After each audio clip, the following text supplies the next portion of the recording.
Okay, this might make you scratch your head, or some of you at least.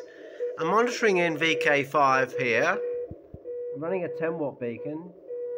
You can see it's actually doing quite nicely into VK5 there.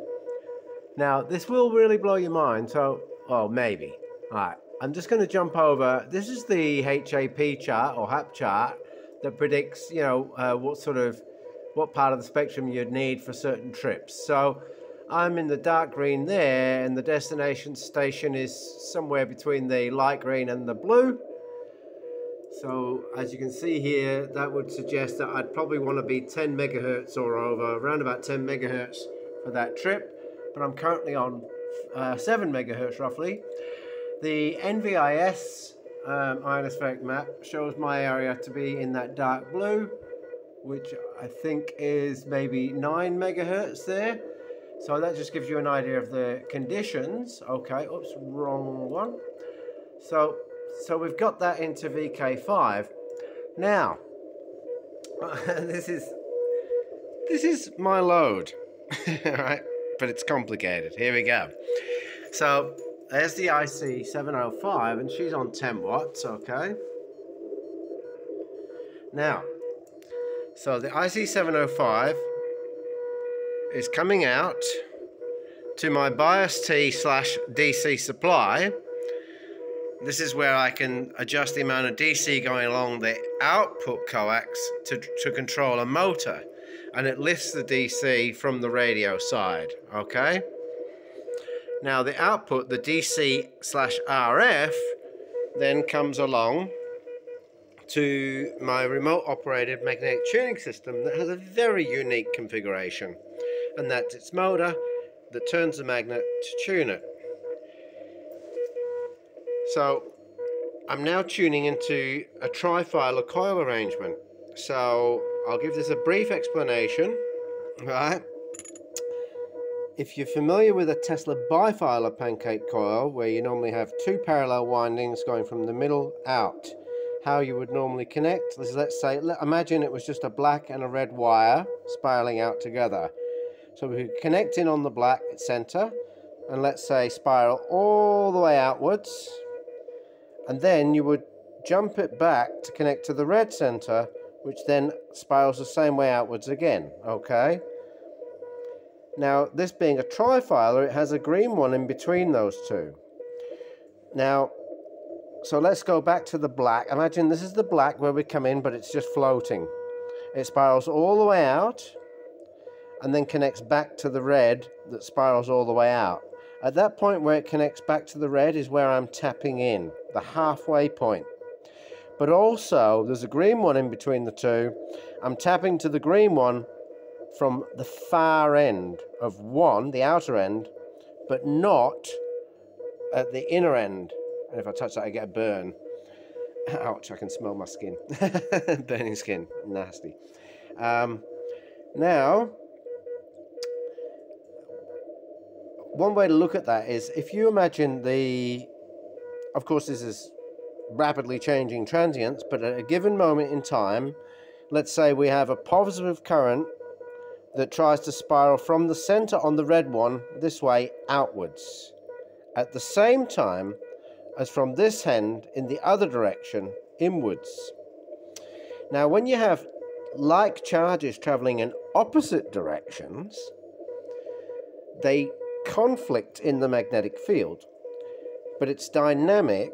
So that conflict in the magnetic field can be likened to storage in the dielectric field, like with a capacitor. So there's other ways to look at it. But so instead of creating a coherent magnetic field, it's actually creating a conflicting magnetic field. Okay? Now, because I'm using this to tune into this becomes resonant. So I'm hammering into this, and of course once it's resonant, I'm building up larger standing waves, peak-to-peak voltages, which of course are creating stronger back EMF coherent currents. So this is where the TEM wave component of the signal comes from. I'm loading into this and then creating a very strong back EMF current And as you can see here, I've clipped on one of my homemade common mode current detectors on the cable that's coming from the radio. So you can see it's getting a heck of a lot of common mode current as a back EMF, and that is what's getting me out to South Australia there.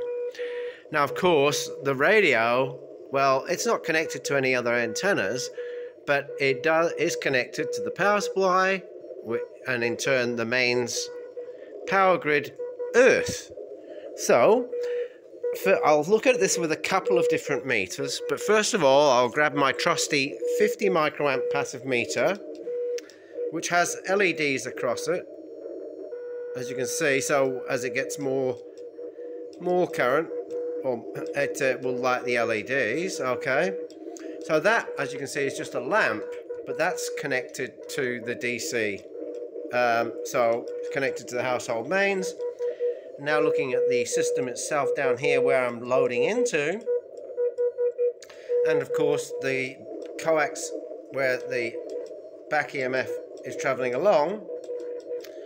And let's now have a look at the television on the wall.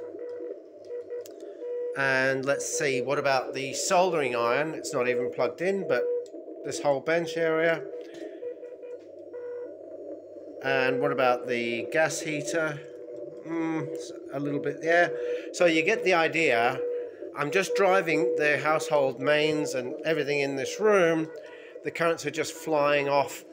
But as you can see, I'm actually creating an increase in the currents by the use of resonance. So she's getting through very well. So this idea will be used to replace my previous limited space HF antenna, where I used a similar arrangement, but the outputs of the far ends of the coil, which are the opposite highest voltage potential, were loading into two toruses or tori. Now with this, I've realized I can actually not even have the tori. So, but just by loading into this and utilizing the back EMF. So my plan is, of course, to create a limited space HF antenna system that's vertically polarized, but doesn't actually have a vertical section. So this will be the center of the antenna, but from the tuner I will have heavy RF choking. So the back EMF just simply cannot come back along to the source.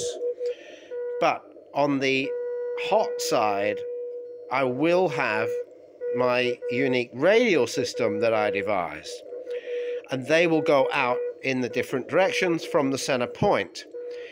Now, although the radials will be horizontal, let's say one that way, one that way, one that way, one that way, so on, it will still behave as a vertical polarization based on Faraday's laws, because if you track the direction, let's say, for example, I'll try this with my hand. Imagine this is the center, and we've got a radial going that way, and that way, and that way, and that way, okay? If we use the right-hand thumb rule, when current is going outward on that radial, it will create this rotation of magnetic field. So think of that at the moment. The top is this way, and the bottom is this way, all right? And this one, top is this way, and this one, top is this way, top is this way. So what will happen then is we'll have a sum of this rotation at the top when there's positive current running out, and a sum of the counter rotation at the bottom. Okay, so this contortion, while the top side is creating a sum this way and the bottom is creating a sum that way, these magnetic counter torsions will of course induce E-field polarization of opposing signs, and of course alternating. I've only referenced, when the positive charge is running outwards, but of course then on the inverse, when the positive charge is running back, it's the other way around.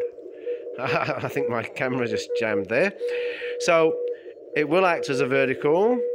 So there's the next stage. Now I'll just show you as well. instead of the 50 microamp meter, this is a just an old multimeter, and I've got it on the 0.5 milliamp scale, which is actually 500 microamp, not 50, 500. And all I've done with this is I've just got an antenna element and where are we? And some diodes in a push-pull configuration and a capacitor, and where I hold is the other side of the antenna. So pretty simple, and the rectified result simply feeds in to what would have been the input terminals on the multimeter. So as you can see here, even with a 500 microamp meter, we've got a lot of energy. Sorry about the reflections in here. So that's of course a DC lamp there that's hot. Sorry about the bad reflections. Over towards the yeah, you get the idea, and down towards the little hot spot here, and over towards the TV. It's not as strong, but you get the idea. So I'll just wake up the computer. Sorry about my terrible camera work. Try to get this to work. So there she is into VK5. Wish me luck. Sorry I've been so quiet lately. 7.3, VK3, VKE, the Crazy Ham. Click like. Cheers.